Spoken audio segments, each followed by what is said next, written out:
মানুষ মুখে যত ভালো ভালো কথা বলে অন্তরে তার একটুও থাকে না। কি এক অদ্ভুত নিয়ম!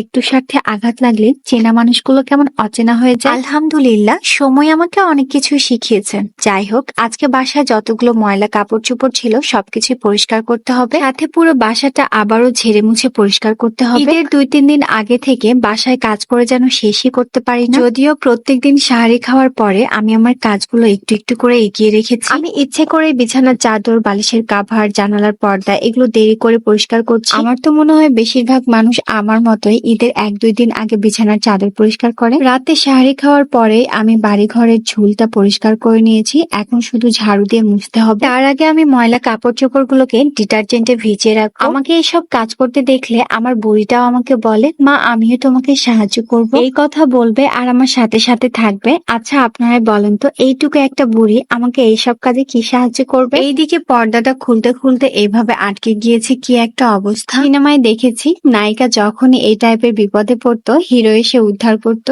অফ ক্যামেরায় কাজল সাহেবই এটা আমাকে নামিয়ে দিয়েছে। বাস্তবে তো সিনেমার সাথে কোনো মিল থাকে না, কিন্তু আমরা সবাই চাই আমাদের জীবনটা যদি সিনেমার মতো হতো, প্রথমটা খারাপ দিয়ে শুরু হলেও শেষটা ভালোই হতো। আজকে যতগুলো কাপড় চোপড় বের হচ্ছে আমি জানি না আজকে আমাকে খুঁজে পাওয়া যাবে কিনা। এই আমি মেয়েটাই একটা সময় কোনো কাজই করতে পারতাম না, আলহামদুলিল্লাহ এখন আমি সব কাজ করতে পারি। এখন আমার নিজেরও একটা সংসার হয়েছে, যে সংসারের পুরো দায়িত্ব শুধুমাত্র আমার নিজে। আমার মাকেও দেখি ঈদের আগে পুরো বাড়ি পরিষ্কার করে। সারা বছর যেখানে হাত পড়ে না পরিষ্কার করা হয় না, কিন্তু ঈদের সময় ঠিক সেটা পরিষ্কার করা হয়। সারাটা বছর কাজ করতে একটু কষ্ট হলেও ঈদের আগ মুহূর্তে কিন্তু এই কাজগুলো করতে খুব ভালো লাগে। আমি তো গুছানো জিনিসগুলো বের করে আবারও গুছাই। ঈদের আগে কাজ করতে করতে এমন একটা পরিস্থিতি তৈরি হয়, যদি পারতাম তাহলে এই বাসাটাকে আবারও নতুন করে দিতাম। তবে আপনাদের ভাইয়া আমাকে এই কাজগুলোতে অনেক বেশি হেল্প করে। আজকে সবগুলো কাপড় আমি নিজেই কেচেছি, তবে আপনাদের ভাইয়া এগুলো রোদে মেলে দিয়েছে, আবার শুকানোর পরে সেগুলো তুলেও নিয়ে এসেছে।